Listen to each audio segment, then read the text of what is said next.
in the world, there are many problems, and I meet many founders trying to solve these problems. And if I meet a founder I like and I'm solving a problem I like, I invest. We get 300 deals a week.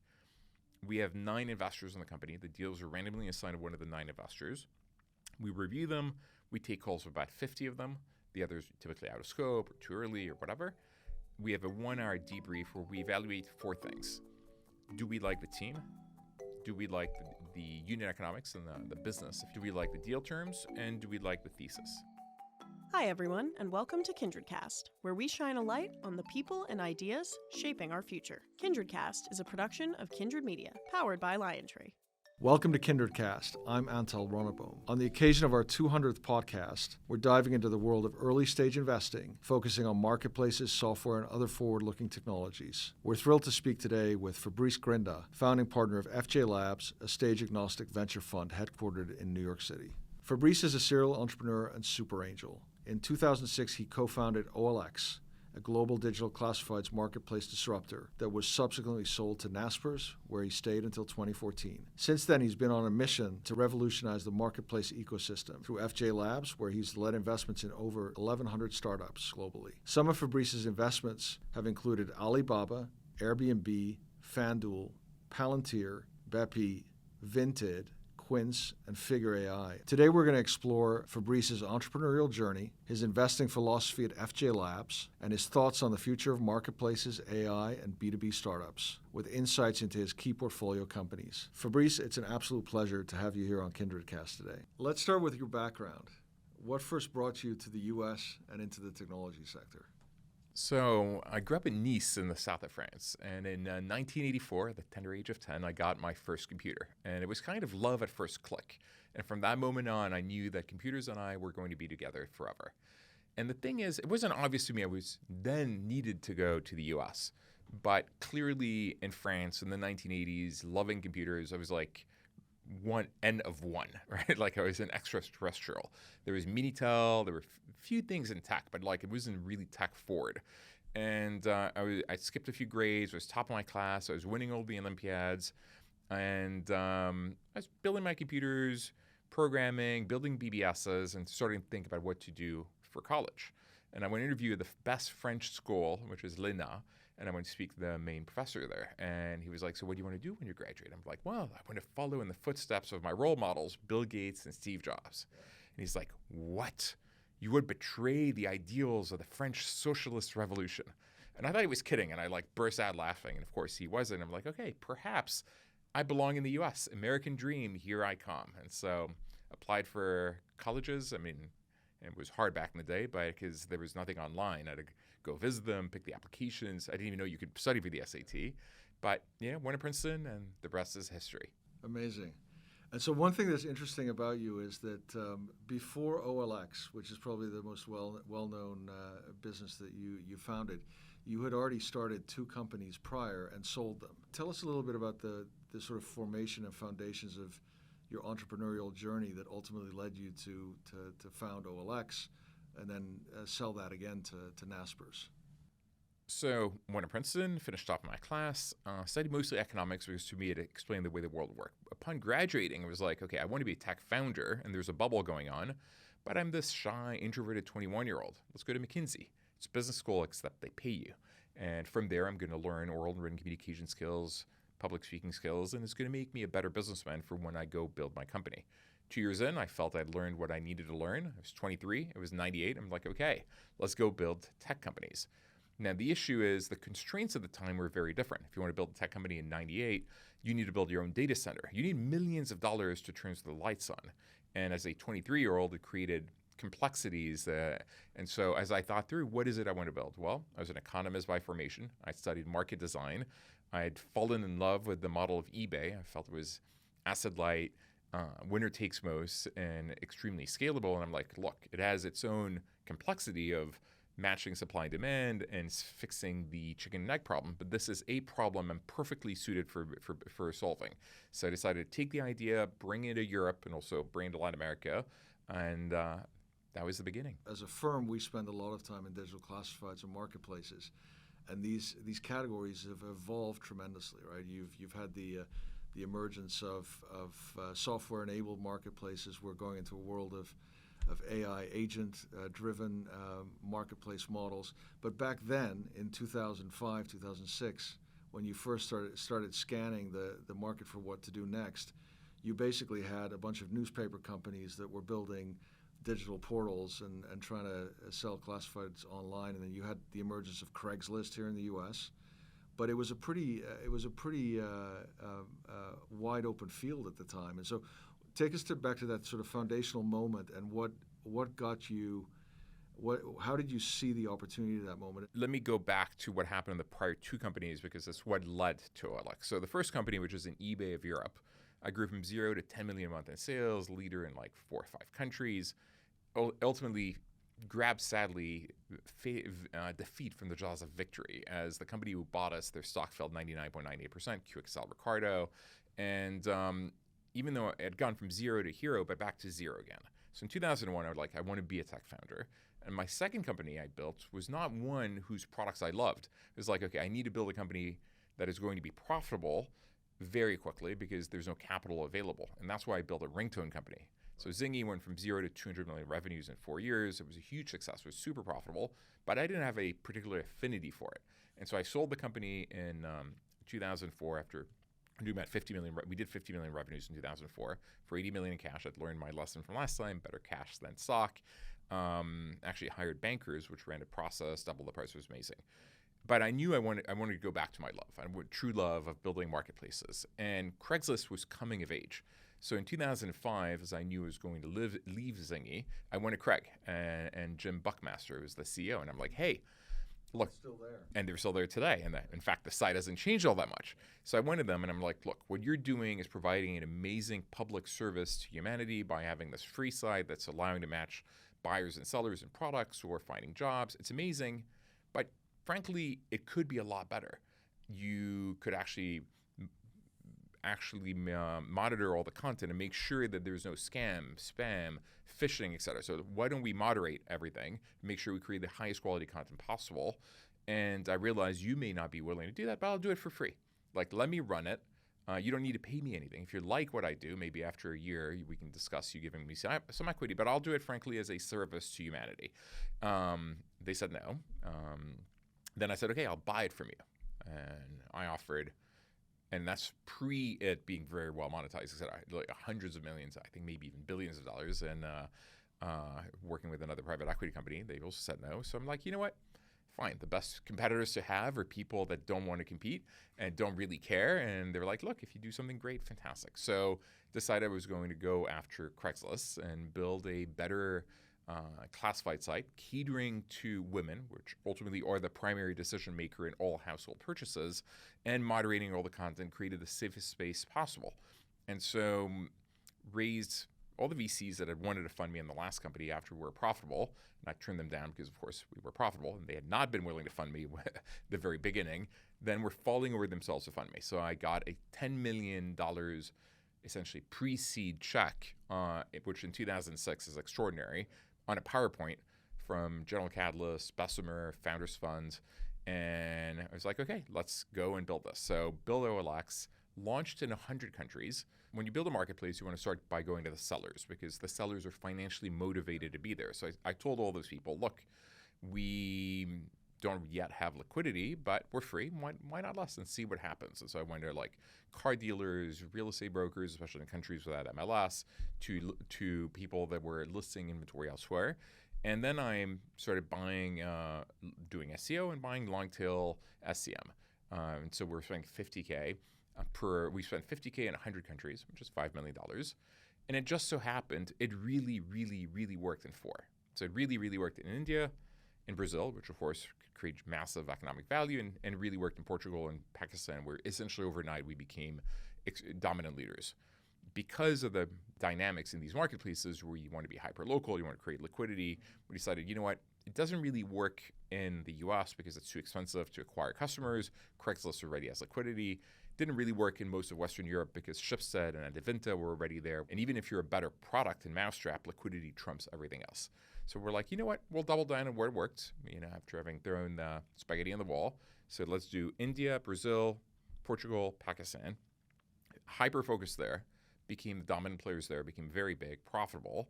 And then we decided to then use this capital to expand to 30 other countries. So even before the Naspers deal, we'd grown to over 100 million unique visitors, hyper dominant in most of the emerging market. And frankly, I was very happy and everything was set. And I thought, okay, next 10 years are pretty clear in terms of we do CDC transactions and we dominate cars and real estate and perhaps jobs, and we go transactional, and there's a $100 billion company to be built there. Yeah. But then fairly quickly, it turned out differently, and you sold the company to Naspers. So OLX was the company I wanted to build and run my entire life. We were part of the fabric of society in the countries we were in.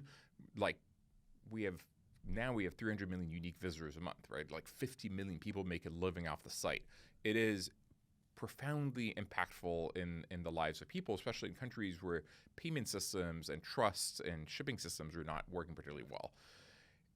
What happens, to my great chagrin, is Schibsted, which is the publicly traded European competitor, did a joint venture with Telenor, and they attacked me with hundreds of millions in TV spending in my core countries, especially Brazil and Portugal. In Brazil specifically, they spent, I think, year 1, 60 million, year 2, 80 million, year 3, 160 million. So hundreds of millions of dollars. And we had raised at this point 28.5 million. And while we were dominant, we had liquidity. Little by little, they were catching up. And at some point, it was like 60-40 for us still, even though they'd spent hundreds of millions. And I went to my American VCs in 2010, and I'm like, look, I have bad news. Last year, we were very profitable and did fantastically well. But now we need to stop monetizing, spend $100 million on TV, and do it across multiple markets. And had this conversation happened in 2015, perhaps with DST or Tiger Global or others, we might have been able to do it. Yeah, but in 2010, going to American VCs and telling them I need hundreds of millions to spend on TV in Pakistan, it didn't go over super well. So the people that I did manage to convince that this made sense were Naspers. And Naspers were interested in going into the classified market. And in fact, they were the perfect partner because as aggressive as I was, Koos specifically was even more aggressive. I would go to him and I'm like, I need 100 million. And he would go back to me. He's like, no, you mean you need 300 million. Like, we are bigger, we are stronger, we are faster. We are going to win this war.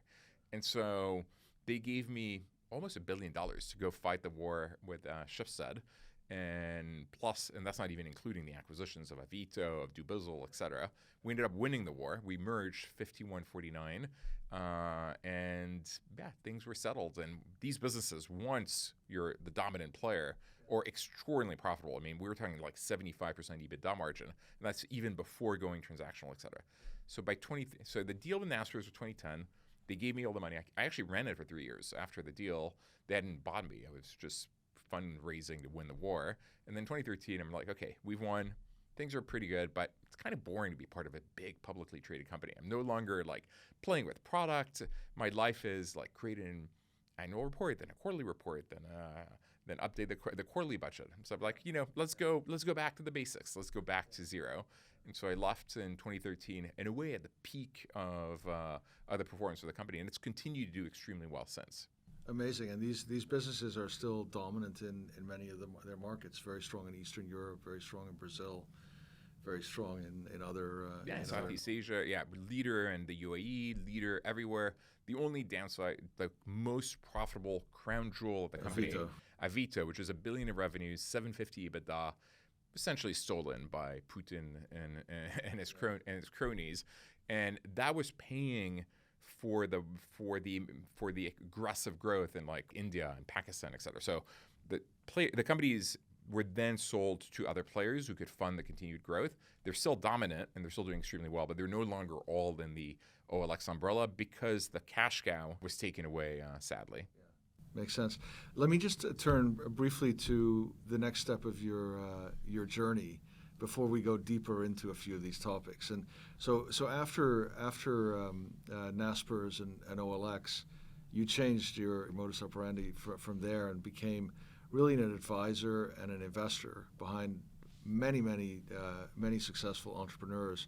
What led you to kind of pivot from being the builder, so to speak, to being the person who's the person helping the builder and helping back them? So I would argue nothing has changed all that much. So back in 98, when I built my first company, I was already a visible internet CEO. And as a result, other founders started approaching me saying, can you invest in our companies? And I thought long and hard, should I be an investor in parallel to being a builder? Because it is a distraction from my core mission of world domination. I ultimately decided, look, if I can articulate lessons learned to others, it makes me a better founder. I'm running these multi-category horizontal sites. If I can actually meet all these founders running the verticals and keep my fingers on the pulse of the market, it makes me a better founder. So as long as it's not too distracting. So if it's in a 1-hour meeting, I only do marketplaces. I decide if I invest or not, then it's fine. So by 2013, I'd already invested in almost 200 startups.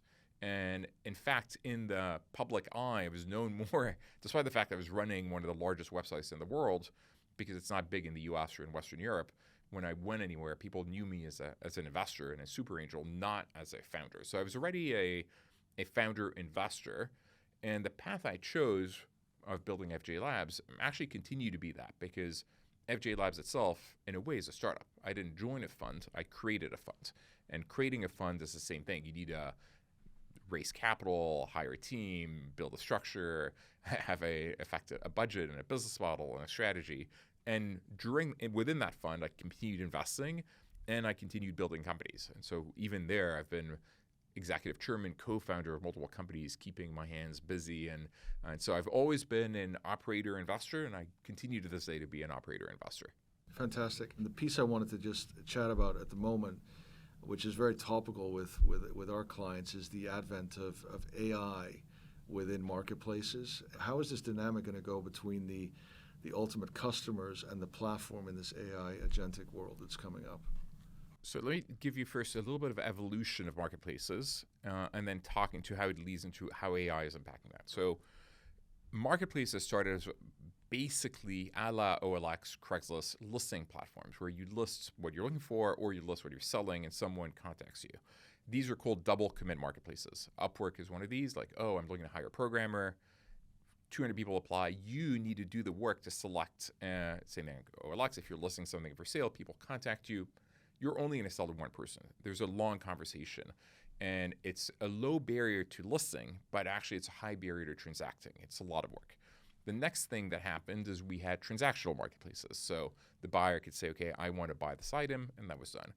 The next evolution, people had called it managed marketplaces, but the better terminology, and that's more effective, especially when it comes to services marketplaces, or marketplace pick marketplace, meaning the marketplace picks the supplier and makes the transaction happen, right? When you go in Uber, you only say, I want to go from point A to point B. Yeah. You don't pick your driver. Uber picks, it's not supplier pick either. It's not as though they send the job to 20 drivers and the first one who clicks gets it. They send it to one, and that person has a few minutes to take it. If they don't take it, someone else gets it. So this is a mega trend that is happening right now in the disrupting the Upwork's vertical by vertical, where now if you want to build replace your heat pump, there's a company called Tetra. And instead of going to Angie's List or another one, you just take photos, they actually do the pricing, they pick the contractor, they set the price, you're done, right? So it really improves the user experience. So that's been a mega trend. The other big mega trend is services have been added on top of categories in order to create the category de novo. So we're investors in a company called Alpaga, which is a B2B marketplace for restaurant equipment. Restaurant equipment, basically, people would wait until it depreciated to zero and would not change it. But now Alpaga said, okay, we have created this network of installers, a network of shippers to ship the equipment, and we will give this as a pass-through. And as a result, the category's gone from zero to millions in GMV. And this is happening in many categories where there were no marketplaces. So these have been the mega trends. Now, the way AI plays into that role is, I'd say, twofold. One is seller flow and selling flow, and then I'll talk about like the buying flow. So in the selling flow, every major marketplace is using AI to simplify the posting process. So imagine the old days of going to eBay. You take like 20 pictures, you select a category, you write a title, you write a description, you select the price, and then you wait patiently for someone to come and buy it or bid on it. And it's a fair amount of work. And in fact, the eBay process is way more complicated than that, because then they ask you how much it weighs, where you're willing to ship it, et cetera. And a lot of this you have to guess. The new model, and it's better in verticals than horizontals right now, and often disruptive incumbents who have the data can do it, but is actually you take a few photos, and because the marketplace has all the data, they tell you the name, the model, the ID, the category, the price, etc. So I'm an investor in a handbag marketplace called Rebag. Rebag, of course, has all the data. They're the Kelly Blue Book of handbags. They know the condition, the model, etc. So you take a few photos, they'll tell you, okay, this is not a handbag more expert, but whatever, a Kelly, it's worth $10,000, it's this category, it's this condition. So it creates the listing, gives you the price, and boom, you can sell in like 5 minutes. And so the selling flows are being improved. Like TCG Player already has you can take a photo of a trading card, instantaneously we'll create the listing, we'll know the price, and we'll list it. There's a company called CallX doing the same thing in collectibles. So the selling flows are massively improved, vertical by vertical.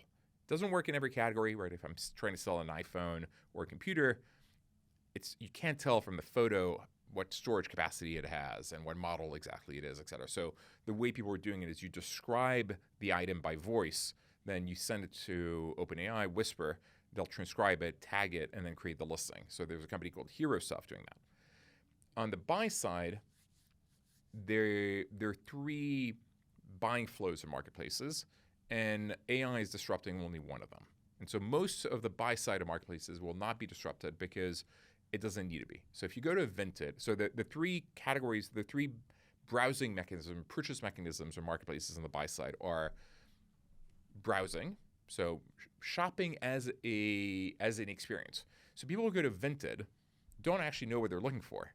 They actually like going through 20 pages of items because it's kind of like shopping as entertainment, and they may or may not buy something. And so you don't want AI because AI will not optimize anything. You're not trying to optimize. The experience of going through hundreds of items is the actual point of the experience. So AI will not change anything there. Number 2, search. You know what you're looking for. And search, yes, you can improve it, but for the most part, if you know what you're looking for, you go to Amazon, you type the name or the model, poof, you get it. And so again, AI will not fundamentally change that. The 3rd category, though, considered purchases. And this is where the Zillow comes in. If you're trying to buy a car, if you're trying to buy a house, if you're trying to buy high-end ski equipment, like on Curated, if you're trying to go somewhere and travel, you don't know the place, something like for travel. There, I think the agents are going to play a very important role in guiding you and changing the category and facilitating the transactions. So that's why I think a company like Curated, which was using human advisors, sold for not that much because there's a very real risk of disruption by AI. And so there, I think for, like, to your point, Zillow, so real estate purchases or car purchases, I suspect that the AI agents will play a very big role in improving transactions. Yeah, and those platforms are likely to become more valuable over time as a result, I would have thought. So yes and no, right? It's unclear. Sometimes the incumbents do take advantage of the data they have. Sometimes they don't, right? So if you're a disruptive incumbent a la Rebag, so still a small startup, probably. If you're eBay or Zillow, less likely, especially since would I rather be eBay Motors or Carvana? And Carvana probably can do a better job at, like, guiding you, making the transaction happen, et cetera, than eBay Motors. So unclear from that perspective. Often marketplaces are known as playbook businesses, right? Where you're really making certain improvements to drive the liquidity, the 2 sides of the marketplace, et cetera, and then you ultimately end up with winners that are dominant over time. We're obviously in the M&A business, and one of the biggest comments that often comes is the lack of synergies in marketplace consolidation. But there are operators who've done well in terms of using playbooks that they've learned about to create value when they buy assets that are maybe a little bit further behind. And what's kind of the lessons learned around marketplace M&A that most people may not see? Like, why does a Naspers lean in so heavily again into what have effectively been M&A driven creation models? Within the same category, M&A is extraordinarily effective because marketplaces are really winner takes most. For many categories, if you're a seller, you only are going to list in one place because you can only transact once. And so therefore, ever more buyers bring ever more sellers, and ever more sellers bring ever more buyers, and you create a winner takes most category. So if you're in a country, for instance, in a vertical and a geography where you have two players, it doesn't matter really what the market share, well, and when it's 60-40 or 50-50 or 70-30, it's actually pretty terrible because you can't monetize. And this is really a category. So if you think of game theoretical terms, the dominant strategy, so if you don't spend and they spend, they win. If you spend and they don't spend, you win. So both of you spend, which is you end up in a negative outcome where neither is monetizing and you're spending a lot of money in marketing with negative margin. If you merge though, it's 1 + 1 = 10. Everything improves. Like the liquidity improves, the customer acquisition costs go down. And so we've seen many examples of similar companies of large size merging and transforming the category. So Mercado Libre, if we go back to the history of that, I helped co-found a company called Deremate, which for a long period of time until the failed IPO, was the dominant player. And then Mercado Libre, who still had capital, we'd spent all the money to go public, and we didn't, started taking over. By 2005, it was 70% Meli and 30% us. We're a profitable company, and as a result, neither company was doing well. When the two companies merged in 2005, it set Meli on a tear, and this was really 1 + 1 = 10. And this was true. This has been proven true for us at OLX time and time again. Now, it doesn't necessarily apply though if you buy a player in another country, because then you have until recently, didn't have cross-border transactions. It didn't apply if you bought people in other categories where there was no cross-liquidity. Now, at OLX, the playbook, though, is you win C2C transactions, like buying and selling goods, because people transact multiple times a month. And then you use that to go and win cars or real estate, where people only transact once every 5 years or 10 years. You can't go in the other direction, though. And that was the flywheel. But there are a few interesting trends, but probably worth mentioning. Now, cross-border transactions is a thing. So Vinted, which is one of our big successes, we'll talk about it more later, they translate the listings automatically through AI. Actually, speaking of more impact of AI, the conversations between buyers and sellers are translated automatically in their native language through AI, and they have integrated payment and shipping cross-border in a way that you can ship anywhere in Europe for like €2. And as a result, they've created the first European player, which didn't exist before. It was like Germany, UK. I wanted to spend just a couple minutes on FJ Labs and what you're doing there. You're invested in over 1,100 companies, which is an enormous number of companies. So I'm sure everyone would love to know how you manage through that, how you go about picking winners, how you go about follow-on investing, and also where you're focused.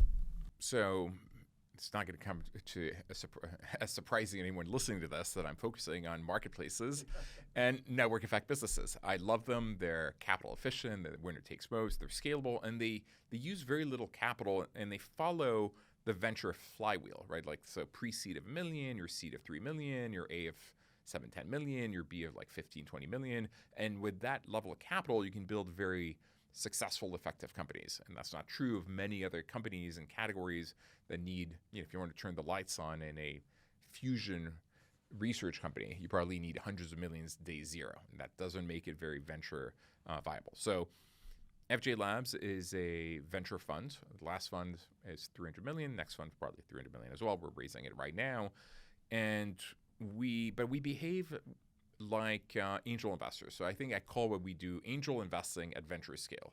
So what I was doing already while I was CEO of OLX and other companies as an angel, I still do today as a venture capitalist. The difference is the number of checks I write. Now, it's not as though I'm doing top-down portfolio construction to optimize returns. It's more a reflection of my personality. In the world, there are many problems, and I meet many founders trying to solve these problems. And if I meet a founder I like and I'm solving a problem I like, I invest. And it turns out that these days there's about 150 new investments per year. Now, the process, how do I pick the companies I invest in? So every week we get 300 inbound deals. So the beauty of having been building these marketplaces for, at this point, 27 years is I have a brand when it comes to marketplaces. And so we receive 300 deals every week by other VCs, and we share a lot of deal flow with other VCs. We don't compete with them. They're writing $10 million checks. We're writing $400K checks. From a lot of founders we've backed in the past. We've backed 2,000 founders. They come back for their next company. They send us their employees. They send us their friends. And then cold inbound just because of the brand. So we get 300 deals a week. We have 9 investors in the company. The deals are randomly assigned to one of the 9 investors. We review them. We take calls for about 50 of them. The others are typically out of scope or too early or whatever. We have a 1-hour debrief where we evaluate 4 things. Do we like the team? Do we like the unit economics and the business? Do we like the deal terms? And do we like the thesis? Now, let me go through each of these a little bit more in detail. So do we like the team? Now, every VC in the world will tell you, I only invest in extraordinary people. Thing is, it can be, I know it when I see it. So for us, the way we define it is exceptionally eloquent, visionary salespeople who also know how to execute. And the way I evaluate in a 1-hour call, if they know how to execute, is the way they describe number 2. How good is the business? What's the total addressable market size? What's the margin structure? What's your customer acquisition costs? What's the density of your keywords if you're buying ads? And what is your estimated fully loaded customer acquisition costs? How does it compare to your contribution margin per transaction? What's your occurrence? What's your CAC to LTV after 6 months, 12 months, 18 months, 2 years, et cetera? And even pre-launch, I want you to have done enough testing, even with $1,000, that you can articulate that. If you can't, it probably means you don't understand the business as well as you think you do. Number 3, deal terms, and I'm price sensitive. And because we're such large volume investors, we know the median in our category of everything. So we know where the median seed A, B, C, et cetera should be, and we try to invest near the median. And median is much lower than the mean because it's been driven up by the AI and crypto deals in the last year. And then number 4, does it meet our thesis of where we see the future of mobility, real estate, food, et cetera? And I need all 4 to be collectively true. So after a 1-hour call, we have our debrief evaluating these 4 things. It's presented in our investment committee every Tuesday. We review the 40, 50 deals, and one of the 4 partners, including myself, take a second call with, let's say, 5, 10 companies a week, and then we invest in 3 every week. So we have a 1% conversion rate from top of funnel to bottom of funnel. It leads to 150 investments per year, 1,200 investments to date, 350 exits, and it's worked pretty well. We're at 30% realized IRR right now over 27 years. It's impressive to do it at such scale. I wanted to briefly dig into one investment theme that's been very front and center for FJ Labs over the last year, which is B2B marketplaces. You've made some comments that these marketplaces have been left behind, effectively, while consumer has had all the innovation over the last sort of 15, 20 years. Can you give us a sense as to where the pockets of opportunities are in B2B that we should all be kind of looking out for? So think of the life you have as a consumer. It's been completely transformed by marketplaces. You can buy anything on Amazon, which, by the way, is mostly a marketplace, and get it to your home in 2 days. You can order food on DoorDash. You can get another marketplace. You can go and order groceries on Instacart, another marketplace. You can book a hotel on Booking or a place on Airbnb. You get a car in Uber. And everything is so extraordinarily convenient. And yet, when you go to the business world, whether it be large enterprise or SMBs, everything's still email, pen and paper, and relationship driven. So if you want to buy petrochemicals, there's no catalog of what's available. So I'm just talking lists. Like I'm not even saying there's a buy button. There's no connectivity to the factory to understand manufacturing delays and capacity. There's no online ordering. There's no online payment. There's no tracking of the order. And there's no financing. And all this needs to happen in every category, in every industry, in every geography. Likewise, if you're a small business owner, like imagine you're Luigi and you created your little pizzeria. Why did you create it? Well, you like cooking pizzas. You like chit-chatting with the customers. And yet, what is the job you end up doing today? You're creating a website. You're answering comments on Google and Yelp and TripAdvisor. You're negotiating with Google, with Uber and DoorDash. You're negotiating with OpenTable. You're getting a POS. You're managing a delivery fleet. You're getting your supplies. I mean, it's not the job you signed up for. And so all of this also needs to be digitized. So the 6 theses we've been investing in is 1, digitizing inputs. So, and inputs writ large. So petrochemicals, steel, lithium, gravel, et cetera, but also machine parts, heavy machinery, things that go into making other products. Number 2, digitizing SMBs, helping the Luigis of the world. So Slice would be an example of that company. I mean, that's like 20,000 pizzerias digitized, over $1 billion GMV, Fresha for barbershops, Sense for dry cleaners, Moments for yoga studios. I mean, again, it's happening vertical by vertical. Even Chowbus for Chinese restaurants. Number 3, moving supply chains out of China, given the Cold War II.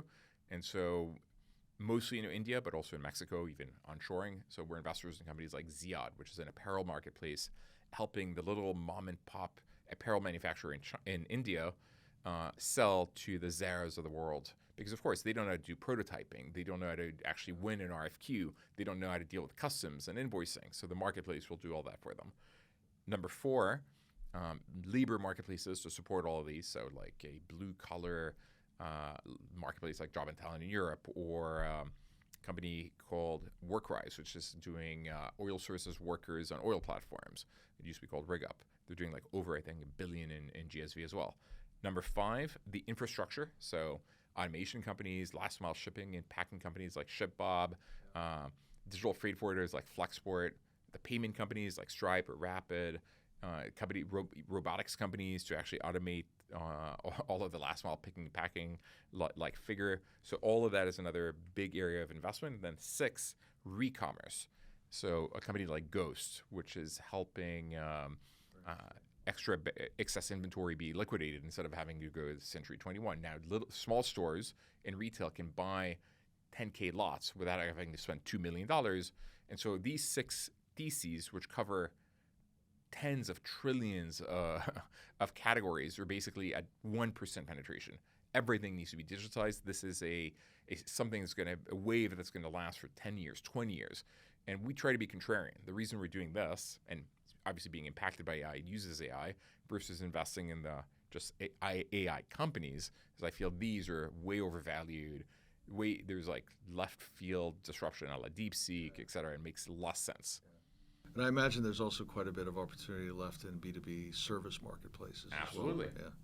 Yeah, absolutely. You mentioned Vinted before, but for the audience, maybe tell us a little bit about what Vinted is and how they've come to disrupt the European classifieds marketplaces category, particularly in fashion. I mean, what we've observed from the outside is both innovation and economics they've managed to gain on the shipping side by reducing cross-border transactions, but also they've innovated on the business model by shifting away from seller fees to this interesting buyer protection model. And it'd be interesting just to hear a little bit about why those things changed the game and what it's ultimately led to, because this is now one of Europe's most valuable scale-ups at the moment with a $5 billion valuation. So Vinted started out as Poshmark for Europe, and it did okay. It was funded by Berta and Insight, et cetera. It grew to like 100 million GMV. It was taking like 15-20% from the sellers.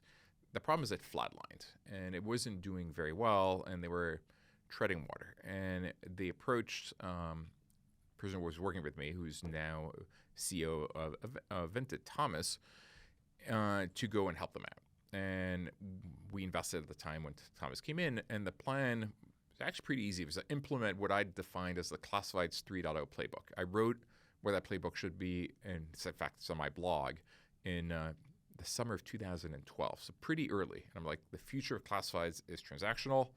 You're going to build in shipping and escrow, and it's going to be buyer paid. And the thinking behind it was by going buyer paid, the person paying for the service is the person getting the value. So if you do at-home pickup from the seller pays for it because they're the one getting the value.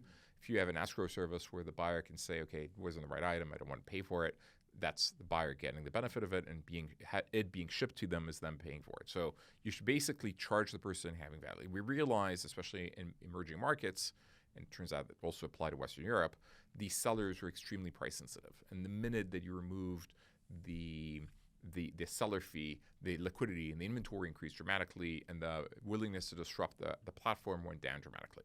And so step 1 at Vinted was apply literally the OLX playbook. Go free, do massive TV campaigns, and the volumes exploded. So the thesis of, first of all, going classifieds, non-transactional yet, rather than taking commission, absolutely worked in fashion, and worked especially well with the products that were with a category of like the 30, 40 euro type fashion items. Phase 2 was implementing the transactional category or business, charging the buyer, which is an innovative business model no one had done until that point. I guess we'd done it well up at more or less the same time, because again, it's applying the strategy I defined while I was at OLX. And it really, really worked. And it really worked in France, where the uptake rate was like up to 90%. And so the effective take rate, of course, at first went from 15% to like 0, or 3 with like the bump up and ads, et cetera, and then went back up to 10%. And as it worked, then Thomas kept innovating. He did the automatic translations of the listings, automatic translation of the conversations. He negotiated these cross-border deals with the post offices in order to be able to ship across Europe, and created true liquidity. So what happened, if you were in Le Bon Coin, which is the Craigslist of France, it's only French listings. And having liquidity there did not help them go to other countries. Vinted was so dominant in France, they're like, hey, why don't we use that liquidity to then go to Spain, to Italy, to the UK, to Germany. Because you've got built-in liquidity on the supply side. Exactly. And it worked extremely well, continuing the playbook of like massive TV advertising, build up the supply and the demand, create the liquidity, have the lowest cost structure. So everyone else, the Vestiaires of the world were taking 15, 20%, working to higher price points. By having the entire team in Lithuania and being super disciplined in costs, they could undercut everyone and grow faster. And the company is on a tear. Last year, let's say, they did $6 billion in GMV, 600 million net revenues, 80 million free cash flow. They have like 400 or 500 million in the bank. They have a 50% EBITDA margin in the UK, 45% in France. And the plan is bring that level of success to all the other countries they're in, number one. Number two, expand to luxury. In 1 year, they're already as big as Vestiaire with like no money spent by adding authentication of the luxury items. Number three, add collectibles. And number four, add electronics. And maybe number five, in the distant future, go to maybe the US. Who knows? But definitely, number one, just winning the rest of Europe at the same level without going to new categories is a $15 billion company. Winning a few other categories like luxury is a $50 billion company, and then maybe 100, and then going to the US, maybe more. So I think this company is on a tear. I'm underwriting at the very least a 3x, I think maybe a 10x is reasonably high probability from here. Thomas is a machine. He's not going to stop until he's won. So let's pivot to Quince for a moment. Right, this is a play on affordable luxury. Tell us a little bit about how this business has flourished, and what did you do in terms of playbook and business model innovation to make this business a successful disruptor in that category? So direct-to-consumer brands are not new. Like they've come of age over the last few decades, but none of them actually ended up doing particularly well. Right? You look at Warby Parker and you look at the different mattress companies, et cetera.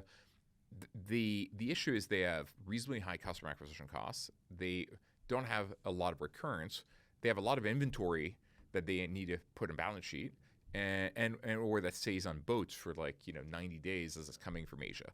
And Sid, the founder of Quince, who's amazing, had multiple insights. He's like, maybe I can turn this into really a marketplace. It could be an inventory-less business where I can have the factories in Asia actually bear the inventory costs.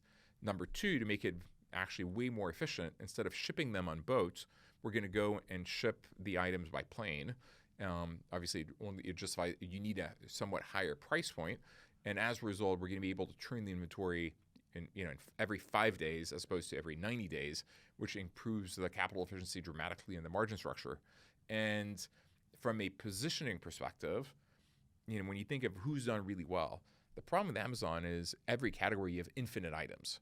Consumers don't want infinite items. If they have 20 that are good, that's good enough. So you want the selection of a Macy's or Bloomingdale's with the pricing of let's say Costco, the quality, in fact, of the Macy's and Bloomingdale's, and then the supply chain of the Shein or Temu.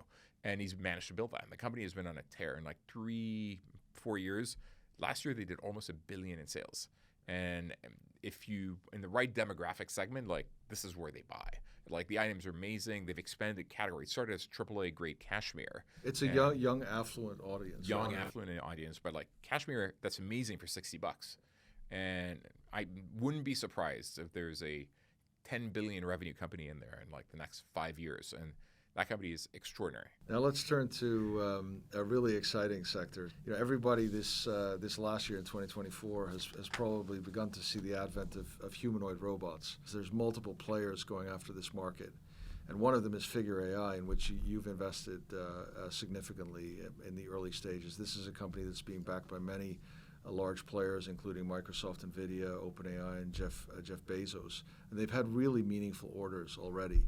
This humanoid robotics category seems to be hitting this point of optimal convergence where generative AI and other models that allow these robots to comprehend the counterparty and also respond, it seems to make them a lot more functional.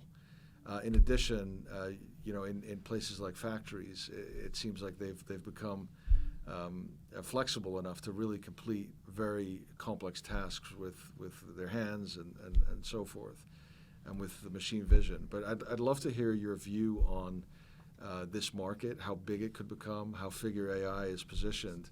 And I guess per Elon Musk, are we each going to have a couple $10,000 robots in our house in the next 10 years? So if you ask me what is the one thing that people in the mass public is underestimating in terms of the impact it's going to have and the speed at which it's going to happen, I would say humanoid robots.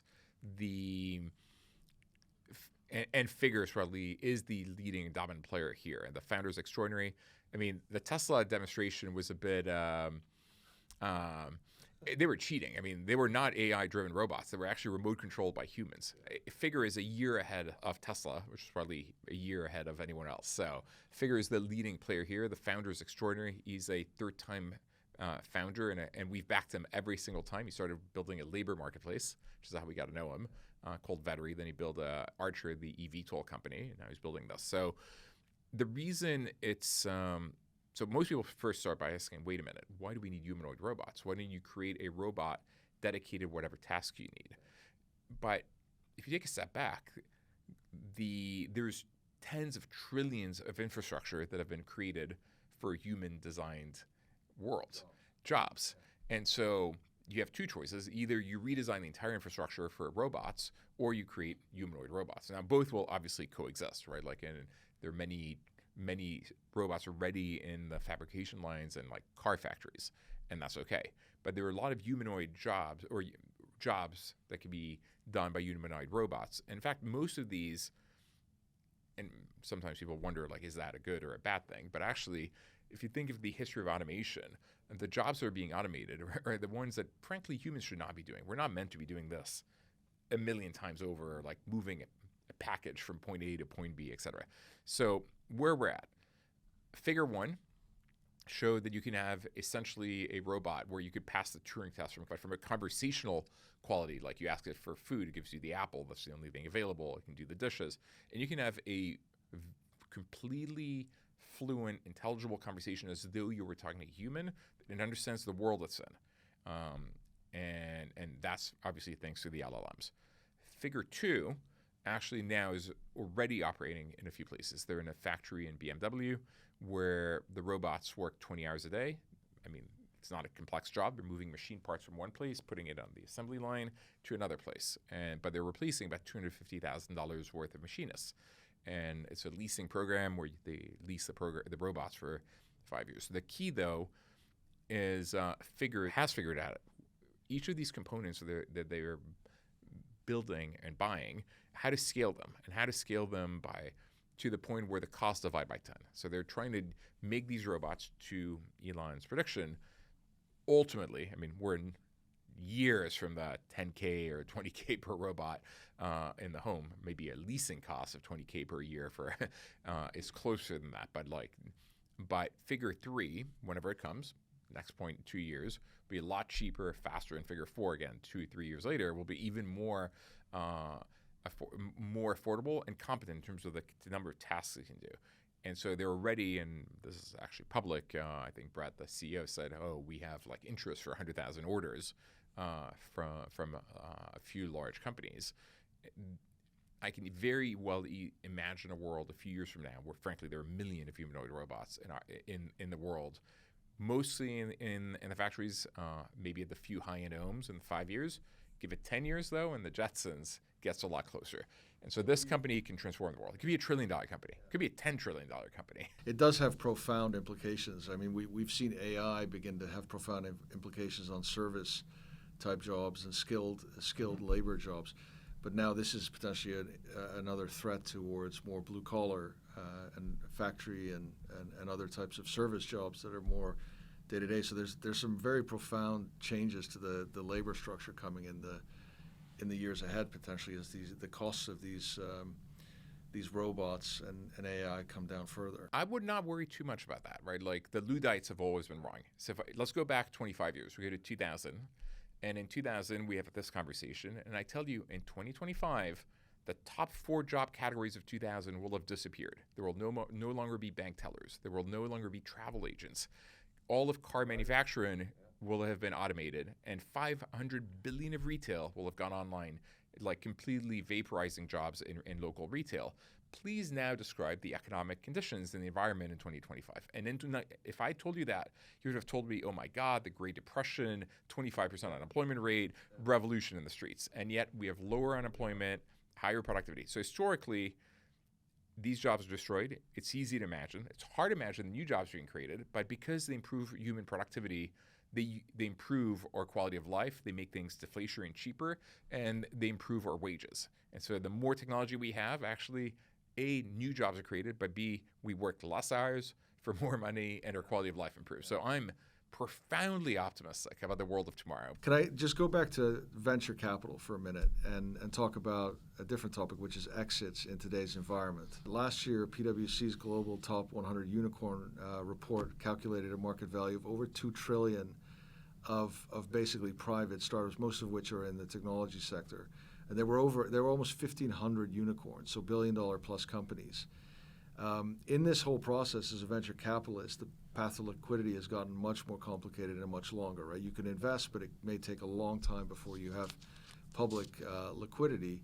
At the same time, the M&A markets have gotten more rusty, right? Higher regulatory bars, Facebook buying Instagram, no longer as easy.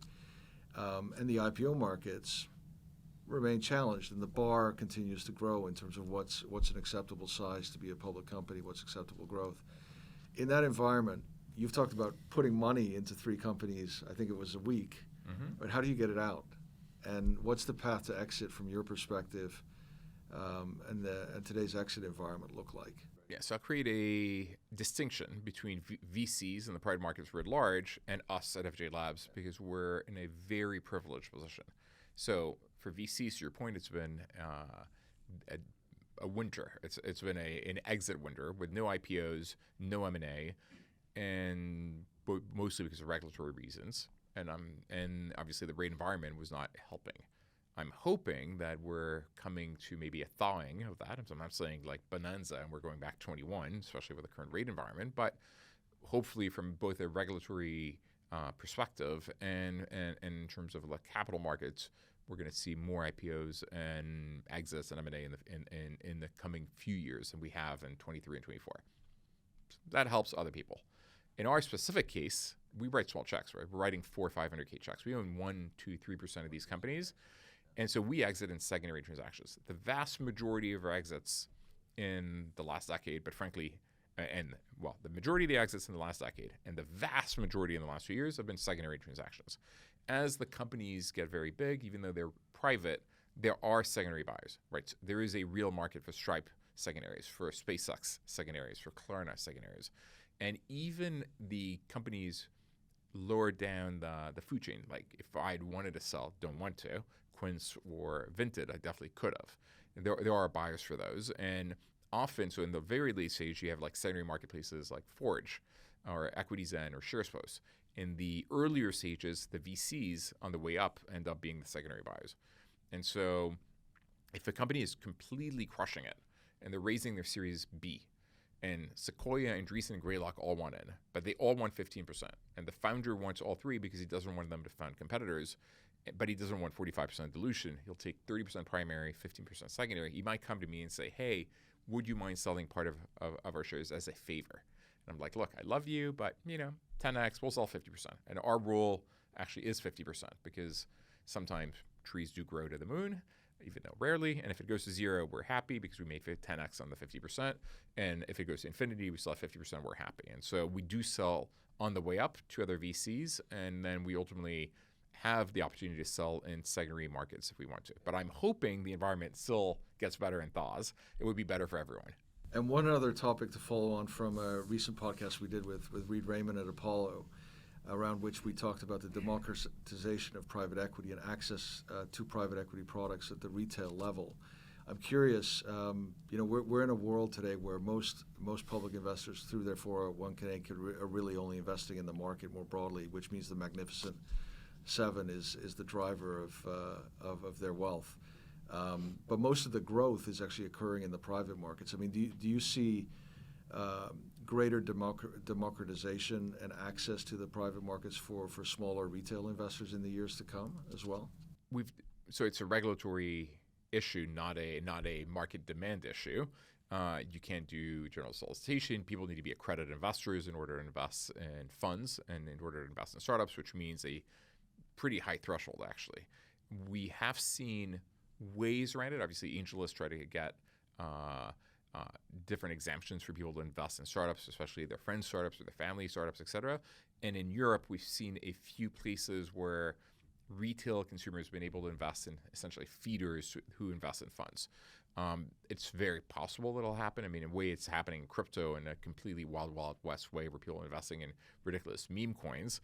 And so I would like it to happen, but I can also understand how the blue sky laws were created for a reason back in the 1930s, and so you need to do it in a smart way, and perhaps not letting people invest in individual companies because that's a recipe for failure in the tech world. I mean, the reason we do so well is venture follows a power law, and whatever the top 100 companies of the decade returned all the returns by virtue of being in 1,500 startups. We're likely to be in the power law companies. And frankly, it's the top 10 of the top 100.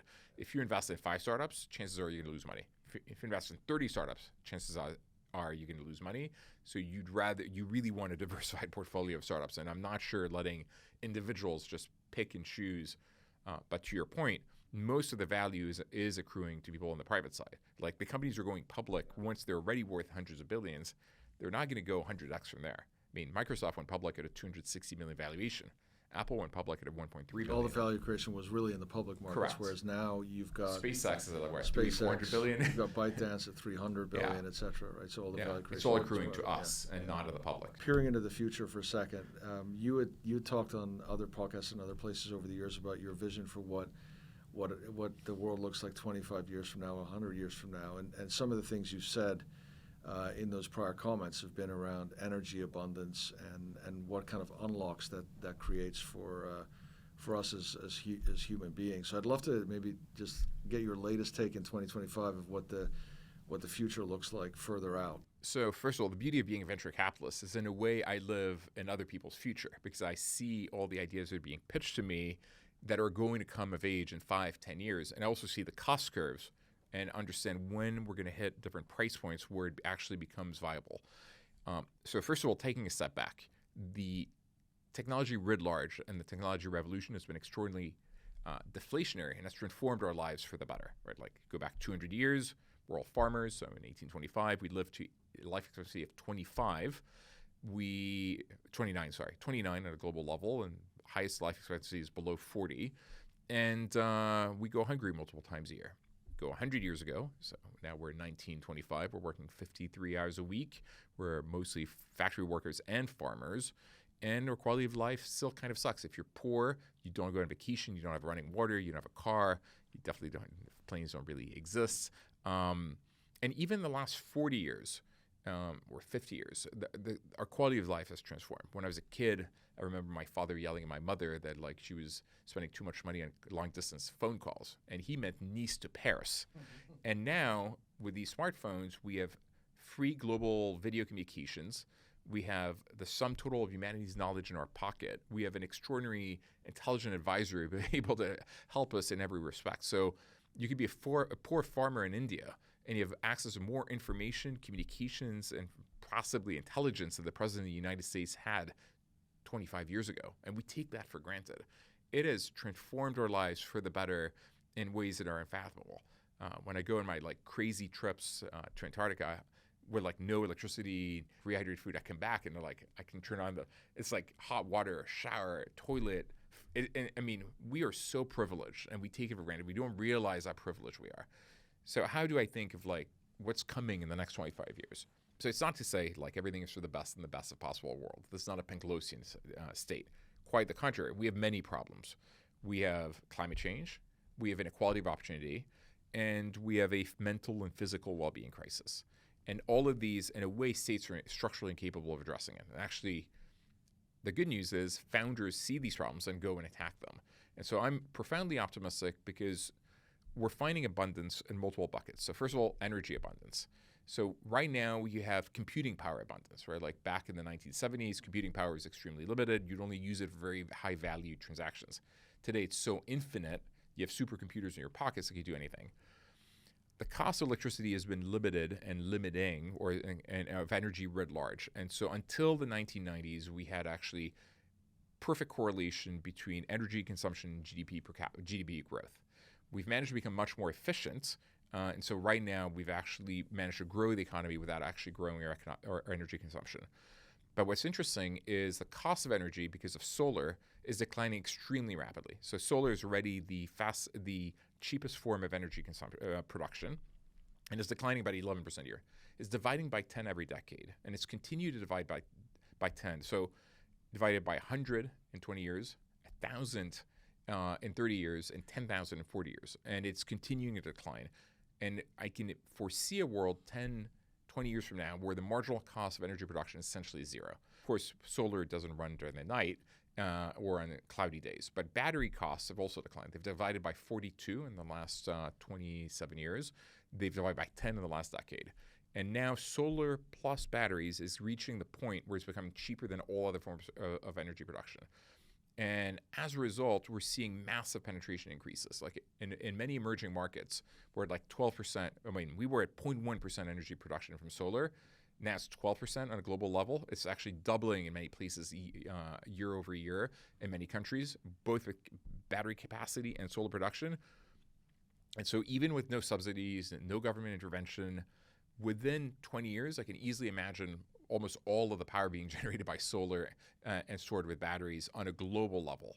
And we have infinite reserves of the minerals needed, and it is actually way more efficient. We basically are going to move to a world where all the energy is produced by solar and will be virtually free. All the cars will be electric and will not have emissions. So our entire transportation and energy production system will be emission free, and the marginal cost will be zero. So we'll be able to increase our energy consumption once again and waste it.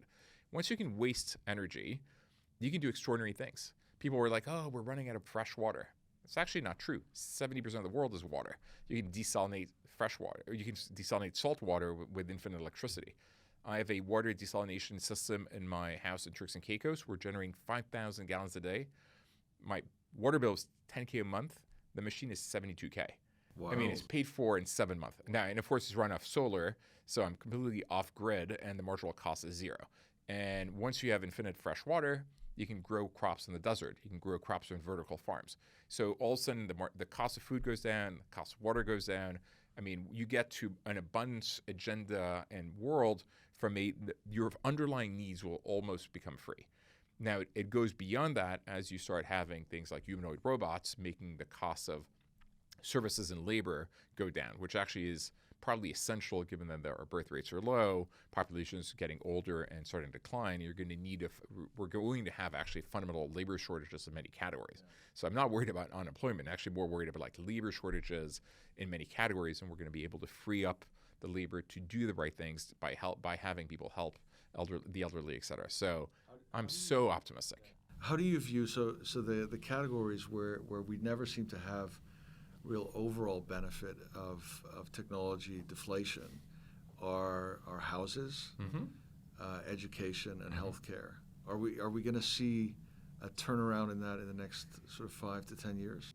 So the categories that are highly regulated and or dominated by public services have been much slower to innovate, but there are such large components of GDP, we're going to see innovation. We're seeing innovation in 3 levels. So first of all, education is seeing it. You're just not seeing it within the context of traditional schooling system. But right now, if you're a super motivated, intellectually curious student in India, you can actually go on YouTube and learn anything. You can go on Coursera and take like classes with the best professors in the world in any category you want. And yes, you're not getting the diploma, but you're getting the knowledge. many of my startups now, when they recruit programmers, they can be any age, they can be in any country. They don't need to have gone to school. We're just going to give them programming tests. If they can program well, we're hiring them. And so it's completely changing credentialing. It's like literally, are you fantastic at what you do? And by the way, part of the reason I don't worry about the job thing is like human plus AI will probably be a lot better than just AI or just human, and will work together with technology.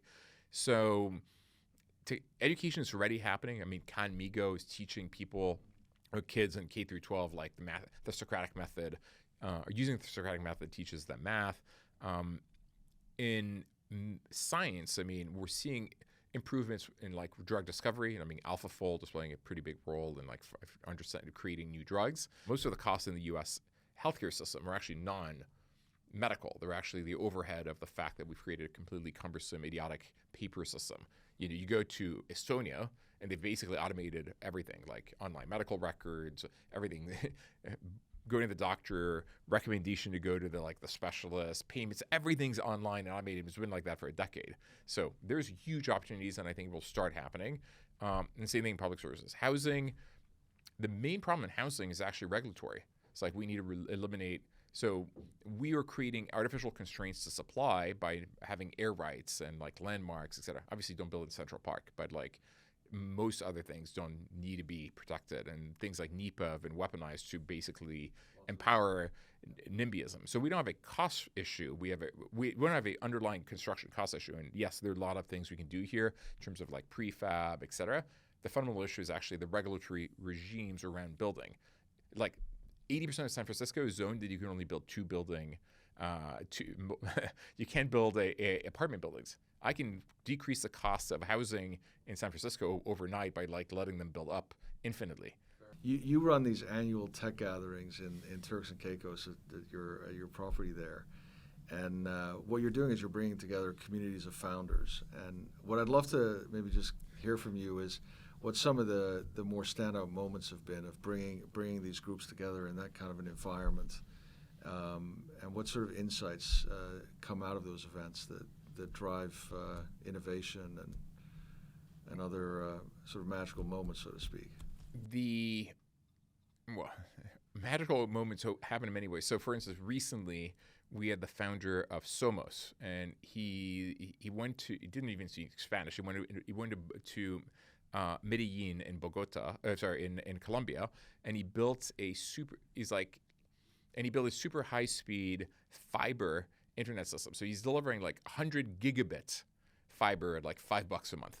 And he found a way to do that. And he's like, look, people were thinking like incrementally, but you could do what SpaceX has done. Like the cost of a kilogram to send things to space with like the space shuttle was like $60,000. And with Starship, they're hoping to be maybe as low as $15, but like say $200.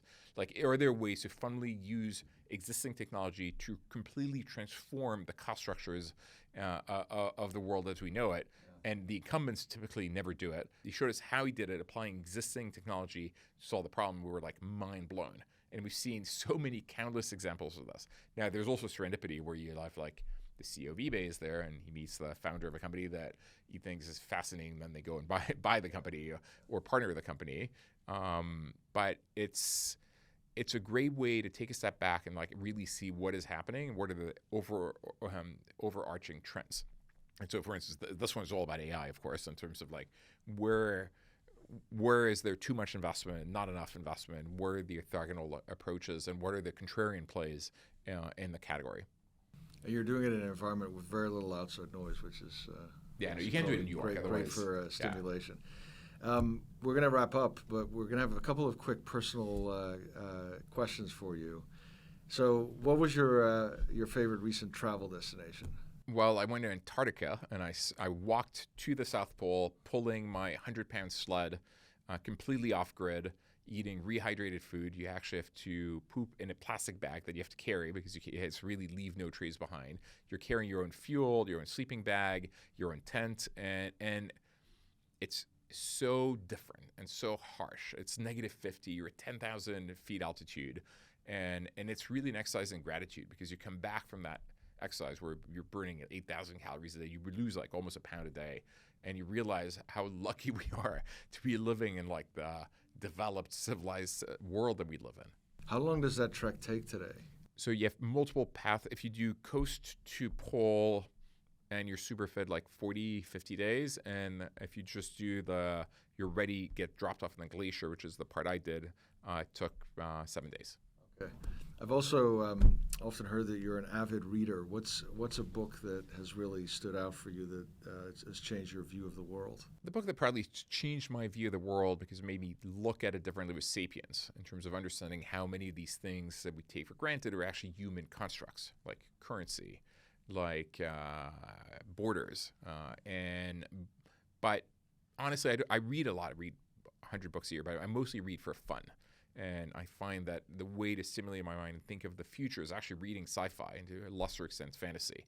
So my favorite sci-fi book of the last few years is Project Hail Mary. It's by the author of The Martian. But it's way more fun and way more compelling. Because The Martian was like Robinson Crusoe on space in Mars trying to save himself. So he's alone, and he's talking to himself, and the stakes are just him. This is like Robinson Crusoe in space with Friday, so friends, trying to save humanity. The stakes are higher. So, what is your favorite AI app today? And I'm going to give you a couple choices: ChatGPT, Claude, Perplexity, or Gemini, or something else that we haven't. I am a GPT power user. So first of all, I build my own AI, which is a digital representation of everything I've ever said, written, thought, etc. And it took me over a year, and at first it really sucked. And in the process of doing that, of building it, I played with everything: Anthropic, Pinecone, LionTree. I mean, I coded it. So it required infinite iteration, and nothing really worked until 4.0 came out. And of course, I by then structured the data properly and completely converted all of the podcasts and transcripts, coded who was speaking. I use Azure OCR to convert my PDFs into intelligible content. So hundreds of hours of work, but GPT 4.0 is fantastic, and the new models are even better. I use it for everything from research questions. Yeah, it's replaced Google, but beyond that, I use it as if I need an analyst to do research for me, it's GPT. And it'll create summaries and analysis. Sometimes wrong, but it's incredible. It is pretty remarkable. And where can we speak to the virtual Fabrice? So if you go to my blog, fabricegrinda.com, there's a link for Fabrice AI. And you can ask, it is shockingly accurate.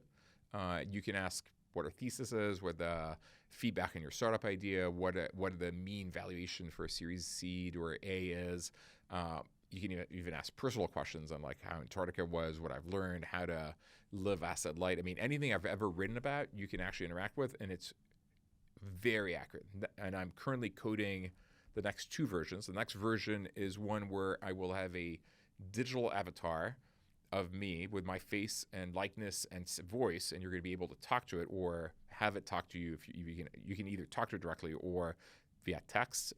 And then I'm trying to code, no promises of whether it will work or not, pitch Fabrice AI, where right now, as I said earlier, we get 300 pitches. We take calls with 50, and we get the debriefs for them, and then I speak to maybe 5. It will allow the 250 and frankly the 295 to talk to a version of me and get feedback on their idea, if it works. Do you see the virtual Fabrice sitting on your investment committee and making investment decisions down the road? It'll make recommendations. We'll see how good it could be. Look, I'm only going to make it live if I like the debrief. So obviously what the input is the deck, the transcript of our existing conversations with the founders, and then our debriefs and recommendation. If I feed it thousands of these, can it get reasonably accurate or good feedback?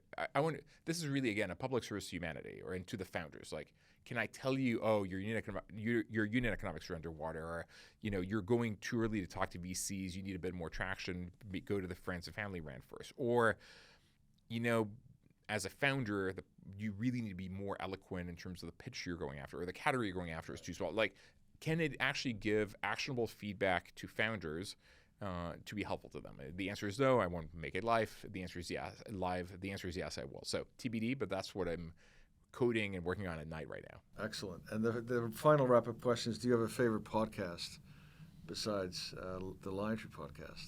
I don't listen to many podcasts. I read books more than anything else. And on Substack, my favorite thing to read is probably Noah Opinion or Noah Smith, who writes about like economics, public policy, etc. Okay, fantastic. Fabrice, it's been a real pleasure learning about the OLX history, the way you invest, and a lot of your perspectives on the world. So thank you very much for joining KindredCast today. Thank you for having me. Thank you for listening. Stay tuned for more KindredCast conversations from leaders in business and beyond.